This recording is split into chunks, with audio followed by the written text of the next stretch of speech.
Hi friends, welcome to the session. In this session, we are going to discuss about the another Indian geography topic, test explanation. The topic name is Indian climate. భారతదేశ శీతోష్ణతకు సంబంధించి test explanation అంటే Indian జాగ్రఫీలో సబ్జెక్ట్లో భాగంగా next topic అయినటువంటి భారతదేశ శీతోష్ణ స్థితి దానికి సంబంధించిన టెస్ట్ ఆ టెస్ట్ ఎక్స్ప్లెనేషన్ గురించి చూద్దాం. మ్యాచ్ ద ఫాలోయింగ్, క్రింది వాటిని జతపరచుము అన్నాడు. Match the following. A, north east monsoon season, ఈశాన్య ఋతుపవన కాలం. బి, సమ్మర్ సీజన్ అంటే వేసవి కాలం. C, south west monsoon season, నైరుతి ఋతుపవన కాలం. వింటర్ సీజన్ అంటే శీతాకాలం. మరి ఒకవైపున మనకి ఏమి ఇచ్చాడండి, సీజన్స్ ఇచ్చాడు. భారతదేశంలో ఉన్నటువంటి seasons are given. Next another side they give the months duration of the seasons ఇచ్చాడు. 1 మార్చ్ టు మిడ్ జూన్ అంటే మార్చి నుండి జూన్ మధ్య వరకు. Second one mid June to September, June మధ్య నుండి సెప్టెంబర్ వరకు. ఇక third one October to November. Fourth one December to February. మరి ఇక్కడ సీజన్స్ ఇచ్చాడు, ఇక్కడ మంత్స్ ఇచ్చాడు. వాటికి మ్యాచ్ చేయాలని చెప్పి అడుగుతున్నాడు మ్యాచ్ ద ఫాలోయింగ్లో భాగంగా. First one north east monsoon season.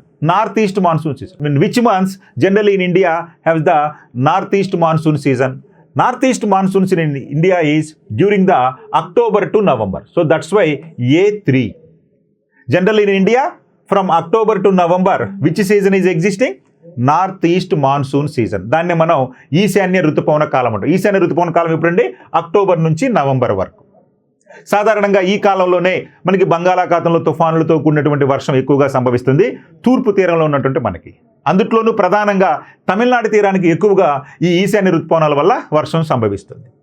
Next second one summer season. మరి సమ్మర్ సీజన్ ఏ మంత్లో ఉంటుందండి? సమ్మర్ సీజన్ వచ్చేసి మనకి మార్చ్ టు మిడ్ జూన్ ఉంటుంది.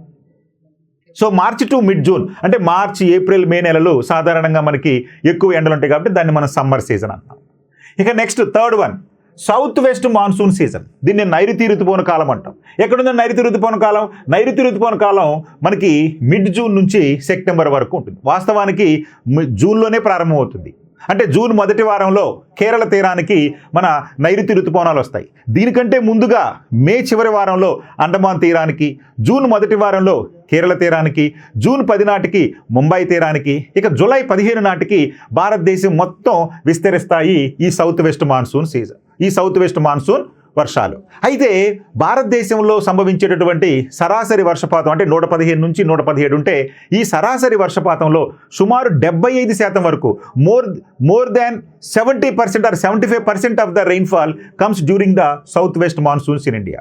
So which season we have receive more rainfall in India means during the southwest monsoon season we receive more amount of rainfall. Nearly 75% of the rainfall we receive during this southwest monsoon period. Next winter season. When we have winter season December to February. So generally December to February in India we have winter season. So that's why ఇక్కడ ఇచ్చినటువంటి option ప్రకారం తీసుకుంటే A3 B1 C2 D4. So A3 B1 C2 D4. The third one is the right option. Identify the correct one among the following. Identify the correct one among the following. క్రింది వాటిలో సరైన దానిని గుర్తించుము అంటున్నాడు. క్రింది వాటిలో సరైన దానిని గుర్తించుము అంటాడు. First one A, convectional rainfall is the rain that falls due to high temperature during the summer season in India. Yes, భారతదేశంలో వేసవి కాలంలో అత్యధిక ఉష్ణోగ్రత వల్ల కురిసేటువంటి వర్షాలను సంవహన వర్షపాతము అంటారు. Due to the high temperature, more evaporation takes place. Due to the more evaporation, if rain comes generally afternoons, that rainfall is called convectional rainfall. In India, during the summer season, we receive this type of convectional rainfall only. Among the globe, which area receives this type of convectional rainfall means equatorial region. Near equatorial region, we receive generally this convectional rainfall. Every day, generally, on a year, more than 250 days during the year, this equatorial region receives the convectional rainfall. More than 250 days, equatorial region receives the rains during the evening times. అంటే భారతదేశంలో వేసవి కాలంలో కురిసేటటువంటి వర్షాలను సంవహన వర్షపాతాలు అంటారు. అధిక ఉష్ణోగ్రత వలన మనకి వాతావరణం వేడెక్కి సాయంత్రానికి గల సంభవించేటటువంటి వర్షపాతాన్ని సంవహన వర్షపాతం అంటాము. ఇది సాధారణంగా వడగళ్లతో కూడినటువంటి వర్షాన్ని ఇస్తూ ఉంటుంది. అలా ఇలాంటి వర్షం ప్రపంచంలో అత్యధికంగా అంటే దాదాపు సంవత్సరంలో 250 రోజులకు పైగా భూమధ్య రేఖా ప్రాంతంలో సంభవిస్తుంది ఈ కన్వెక్షనల్ టైప్ ఆఫ్ రెయిన్ఫాల్. అయితే మన భారతదేశంలో వేసవి కాలంలో సంభవిస్తుంది. ఫస్ట్ స్టేట్మెంట్ కరెక్ట్దే. Next B, the dry and hot winds that blow in North India during the summer are called loos. Yes, during the summer season, generally hot and dry winds blows from Thar desert to northern plains, particularly during summer season. Those winds are called loo winds. They are very harmful winds. అంటే వేసవి కాలంలో ఉత్తర భారతదేశంలో వీచే పొడి మరియు వేడి గాలులను లూ పవనాలు అంటారు. ఎస్, లూ పవనాలు అంటారు. వీటితో పాటుగానే nor'westers, Kala Baisakhi, Bordoisila, these are the local names in local areas in North India. So loo, Bordoisila, nor'westers, Kala Baisakhi, these are the different names in different states. So this also right option. This one is the right option. Next third one, the hot winds during this period are called nor'wester in Punjab. మరి ఇదే క్రమంలో పంజాబ్ రాష్ట్రంలో వీచేటటువంటి వేడి గాలులను ఏమన్నారంటే నార్వెస్టర్ అన్నారు. అంటే ఈ కాలంలో వీచే వేడి గాలులను పంజాబ్లో నార్వెస్టర్స్ అన్నారు. No, nor'westers ఎక్కడంటారండి? నార్వెస్టర్స్ అని చెప్పి ఈ వేడి గాలులను, వేసవికాలంలో వీచే వేడి గాలులను మనకి పశ్చిమ బెంగాల్లో పిలుస్తారు. పశ్చిమ బెంగాల్లో ఇదే గాలులను కాలా బైసాఖి అని కూడా అంటారు. సో కాబట్టి పంజాబ్లో కాదు, వెస్ట్ బెంగాల్లో ఉన్నటువంటి ఈ హాట్ అండ్ డ్రై విండ్స్ను మనకి నార్వెస్టర్స్ అంటారు. కాబట్టి పంజాబ్ అనేది కాదు. అంతేకాకుండా మరి ప్రాంతంలోనే వీచేటటువంటి ఇతర గాలులు తీసుకుంటే బార్డోయిసా అనేది అస్సాం ప్రాంతంలో వీచేటటువంటి వేడి గాలులు. అదే పశ్చిమ బెంగాల్లో కాలా బైసాఖి అని కూడా పిలుస్తారు. సో కాబట్టి ఇక్కడ ఇచ్చినటువంటి ఆప్షన్స్లో A and B are right, C is wrong. So that's why A and B is the right option. Okay, next question. What is the most important reason for the occurrence of monsoons in India? What is the most important reason for the occurrence of monsoons in India? భారతదేశంలో ఋతుపవనాలు రావడానికి అతి ముఖ్యమైనటువంటి కారణం ఏంటి? Our India is a unique climatic condition when compared to the other countries. We have monsoonal type of climate. Actually, latitudinal wise, India located between the two different climatic conditions. Latitudes. Southern part of the South India located in the tropical zone and northern part is located in the temperate zone. Even though contains the two types of climatic conditions. One is the tropical type, another one is the temperate type. But our India contains the tropical monsoonal type of climate. Not temperate climate, not tropical climate. Our India contains the tropical monsoon type of climate. అదే అడుగుతున్నాడు, భారతదేశంలో ఋతుపవనాలు రావడానికి అతి ముఖ్యమైనటువంటి కారణం ఏంటి?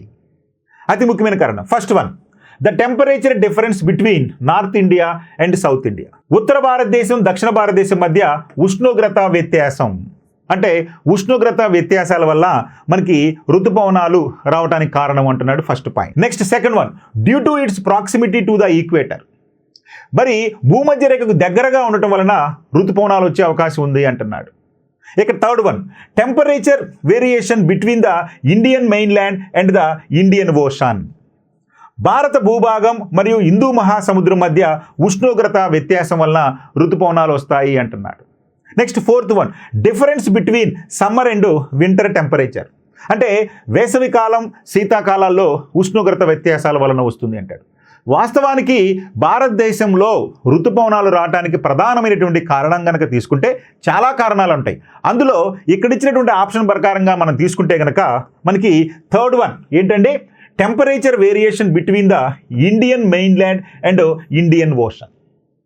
We know if same temperature receives land and water bodies, by nature water absorbs the temperature very slowly, at the same time cools down very slowly, whereas in the landforms absorb the temperature very quickly and heated, at the same time loses its temperature also very quickly. So that's why two indifferent natures of the land and water bodies, this type of pressure conditions can develop. So due to the huge landmass located on the north part of the India At the same time, southern part of the India, huge water bodies are there. So these indifferent nature of the land and water bodies, monsoons can attract the India. So that's why third option is the right one. So భారతదేశానికి సంబంధించి ఋతుపవనాలు ఏర్పడటానికి లేదా ఋతుపవనాలు ప్రభావం కావటానికి భారతదేశం యొక్క అంటే భారతదేశానికి ఉత్తర భాగంలో ఎక్కువ భూభాగం ఉండటం, దక్షిణ భాగంలో ఎక్కువగా నీరు ఉండటంతో ఈ భూమి నీరు ఒకే రకంగా ఉష్ణోగ్రతను గ్రహించినప్పటికీ భూమి తొందరగా వేడికి తొందరగా చల్లారుతుంది, నీరు ఆలస్యంగా వేడికి ఆలస్యంగా చల్లారుతుంది. ఈ ఇండిఫరెన్స్ వలన మనకి ఋతుపవనాలు అట్రాక్ట్ కావడానికి భారతదేశానికి అవకాశం ఉంది. ఇది ప్రధానమైనటువంటి కారణాల్లో ఒకటి. సో కాబట్టి ఇక్కడ ఇచ్చినటువంటి ఆప్షన్స్లో థర్డ్ ఆప్షన్ని మనం రైట్గా చెప్పుకోవచ్చు. ఏంటండి, భారతదేశంలో ఋతుపవనాలు రావడానికి అతి ముఖ్యమైనటువంటి కారణాలు ఉన్నాయి, కానీ అతి ముఖ్యమైన కారణం ఈ మూడోదిగా మనం చెప్పుకోవచ్చు. Okay, where does the highest annual rainfall in India be recorded? Another important. Where does the highest annual rainfall? What is the annual rainfall of India? Annual rainfall of India is generally 115 to 120 centimeters. This is the average rainfall of India. But one place can receive more than 1000 centimeters of rainfall. That is not only India, the world wettest place. అయితే ఇక్కడ ఏమడుగుతున్నాడు, భారతదేశంలో అత్యధిక వార్షిక వర్షపాతం ఎక్కడ నమోదవుతుంది అంటున్నాడు. వార్షిక వర్షపాతం, యావరేజ్ యాన్యువల్ రెయిన్ఫాల్ ఎక్కడ అవుతుంది అంటున్నాడు. Namchi in Sikkim, Mawsynram in Meghalaya, Chamba in Himachal Pradesh, Cherrapunji Meghalaya. ఈ 4 ప్లేసుల్లో భారతదేశంలో వార్షిక వర్షపాతం అధికంగా ఏ ప్రాంతంలో సంభవిస్తుంది అంటే మ్యాసిన్రామ్ ఇన్ మేఘాలయ. మేఘాలయలోని మ్యాసిన్రామ్ ప్రాంతంలో. ఇది భారతదేశంలోనే కాదు, ప్రపంచంలోకే అత్యధిక వర్షపాతం పొందేటువంటి ప్రాంతం. ఇక్కడ దాదాపు 1100 సెంటీమీటర్లకు పైచిలకు వార్షిక వర్షపాతం నమోదవుతుంది. ఇది ఇండియాలోకే కాదు, ప్రపంచం మొత్తంలోకి అత్యధిక వర్షపాతం పొందేటువంటి ప్రాంతం, the wettest place in the world. దీని తర్వాత దానికి సమీపంలోనే చిరపుంజి అనేటువంటి మరొక ప్రాంతం ఉంది. ఇది కూడా మేఘాలయ రాష్ట్రంలో ఉంది. ఇవి ఖాసీ కొండలకు సమీపంలో ఉంటాయి. అంటే మేఘాలయలో గారో, ఖాసీ, జయంతి హిల్స్ ఉంటాయి. ఈ కొండలకు ప్రాంతంలో ఉన్నటువంటి ఈ ఖాసీ కొండల సమీపంలోనే ఈ మ్యాసిన్రామ్ ప్రాంతం, ఈ మ్యాసిన్రామ్ ప్రాంతానికి సమీపంలోనే ఈ చిరపుంజి ప్రాంతాలు ఉన్నాయి. ఇవి రెండు కూడా అత్యధికంగా వర్షపాతం పొందేటువంటి ప్రాంతాలు మన భారతదేశంలో. కాబట్టి ఇక్కడ ఇచ్చిన ఆప్షన్ ప్రకారం మ్యాసిన్రామ్ అనేది అత్యధికంగా వార్షిక వర్షపాతం పొందే ప్రాంతంగా మన దేశంలో మనం గుర్తుపెట్టుకోవాలి. Match the following question. ఈ క్రింది వాటిని జతపరచండి. Again match the following question. A, north east monsoon ఈశాన్య ఋతుపవనాలు, వెస్ట్రన్ డిస్టర్బెన్సెస్ పశ్చిమ కల్లోలాలు, వీట్ అండ్ బార్లీ క్రాప్స్ గోధుమ మరియు బార్లీ పంటలు, సౌత్ వెస్ట్ మాన్సూన్స్ నైరుతి ఋతుపవనాలు. ఇక్కడ కాలాలు ఇచ్చాడు, అదేవిధంగా గాలులకు సంబంధించి వ్యవసాయ పంటలకు సంబంధించి ఇచ్చాడు. ఇక్కడ వచ్చేసి 1, the period of highest rainfall in the country, దేశంలో అత్యధిక వర్షపాతం సంభవించే ప్రాంతం. Next, rains originating from the Mediterranean sea, మధ్యధరా సముద్రం నుంచి మూలమైనటువంటి వర్షాలు, అంటే మధ్యధరా సముద్రం యొక్క ప్రభావంతో మన భారతదేశంలో వర్షాలు పొందేటటువంటి సందర్భం. ఇక third one, crops that benefit from winter rains, శీతాకాల వర్షాల వల్ల లాభాలు పడేటువంటి పంటలు. ఇక period of excess rainfall for Tamil Nadu, తమిళనాడుకు అత్యధిక వర్షపాతం సంభవించే కాలం. ఇక్కడ ఇచ్చినటువంటి కాలాలు మరియు గాలులకు సంబంధించి, వర్షపాతానికి సంబంధించి, పంటలకు సంబంధించి ఇక్కడ ఇచ్చినటువంటి సందర్భంలో జరుగుతుందని అడుగుతున్నాడు. ఇక్కడ మనకి తెలిస్తే ఈజీగా గుర్తుపట్టేది పంటలు అడిగాడు, ఇక్కడ పంటలు ఇచ్చాడు. కాబట్టి మనం ఈజీగా సిని 3గా చేసుకోవచ్చు. ఎందుకంటే ఈ యొక్క గోధుమ, బార్లీ పంటలు శీతాకాల వర్షాల వల్ల లాభపడేటువంటి పంటలు. అంటే during the winter season which crop generally beneficiary అంటే బార్లీ మరియు వీట్. బార్లీ మరియు గోధుమ పంటలు శీతాకాలంలో సంభవించే స్వల్ప వర్షపాతం వల్ల, అది కూడా శీతాకాలంలో సంభవించే వర్షపాతం ఏంటయ్యా అంటే ఈ పశ్చిమ కల్లోలాలు. ఈ పశ్చిమ కల్లోలాలు ఎక్కడి నుంచి ఏర్పడతాయి అంటే మధ్యధరా సముద్రం మీద నుంచి వస్తాయి. అంటే మధ్యధరా సముద్రం మీద ఉపరితలంలో ఉన్నటువంటి ఈ యొక్క ట్రోపోస్పియర్ లేదా ట్రోపో ఆవరణం పై భాగంలో వెలువడేటటువంటి అత్యంత వేగవంతమైనటువంటి జెట్ ప్రవాహాలను అనుసరించి మన భారతదేశంలో ఈ యొక్క పశ్చిమ కల్లోలాలు శీతాకాలంలో వర్షాన్ని ఇస్తూ ఉంటాయి. సో కాబట్టి ఆ వర్షము గోధుమ పంటలకి మరియు బార్లీ పంటలకి ఆ కాలంలో పండేటటువంటి పంటలకి మనకి మేలు కలిగిస్తుంది. అదే వర్షం ఎక్కువైంది అనుకోండి నష్టం జరిగింది. కానీ సాధారణంగా కొద్ది మొత్తంలోనే వర్షం ఉంటుంది. అప్పుడు ఆ పంటలకి ఆ పశ్చిమ కల్లోలాల వల్ల సంభవించే శీతాకాల వర్షాలు చాలా బెనిఫిట్గా ఉంటాయి. అయితే చూడండి, నార్త్ ఈస్ట్ మాన్సూన్ యొక్క ప్రత్యేకత ఏంటండి? తమిళనాడు రాష్ట్రానికి అధికంగా వర్షాన్ని ఇచ్చేటటువంటి కాలము ఈశాన్య ఋతుపవన కాలం. కాబట్టి ఇక్కడ A4 అనుకుందాం. ఇక వెస్ట్రన్ డిస్టర్బెన్స్ అని చెప్పుకున్నామండి, మధ్యధరా సముద్ర ప్రభావం. కాబట్టి మధ్యధరా సముద్ర ప్రభావం, rains originating from the Mediterranean sea అంటే పశ్చిమ కల్లోలాలు. ఇక గోధుమ పంటలు అంటే మనకి శీతాకాల వర్షాల వల్ల లాభపడే పంటలు. ఇక నైరుతి ఋతుపవన కాలం తీసుకుంటే దేశంలో అత్యధికంగా వర్షం సంభవించే ప్రాంతం. సో కాబట్టి ఇక్కడ ఇచ్చిన ఆప్షన్ ప్రకారం తీసుకుంటే A వచ్చేసి 4, B వచ్చేసి 2, C వచ్చేసి 3, D వచ్చేసి 1. సో కాబట్టి మనకి first option is the right ఆప్షన్గా గుర్తుపెట్టుకోవాలి. ఓకే.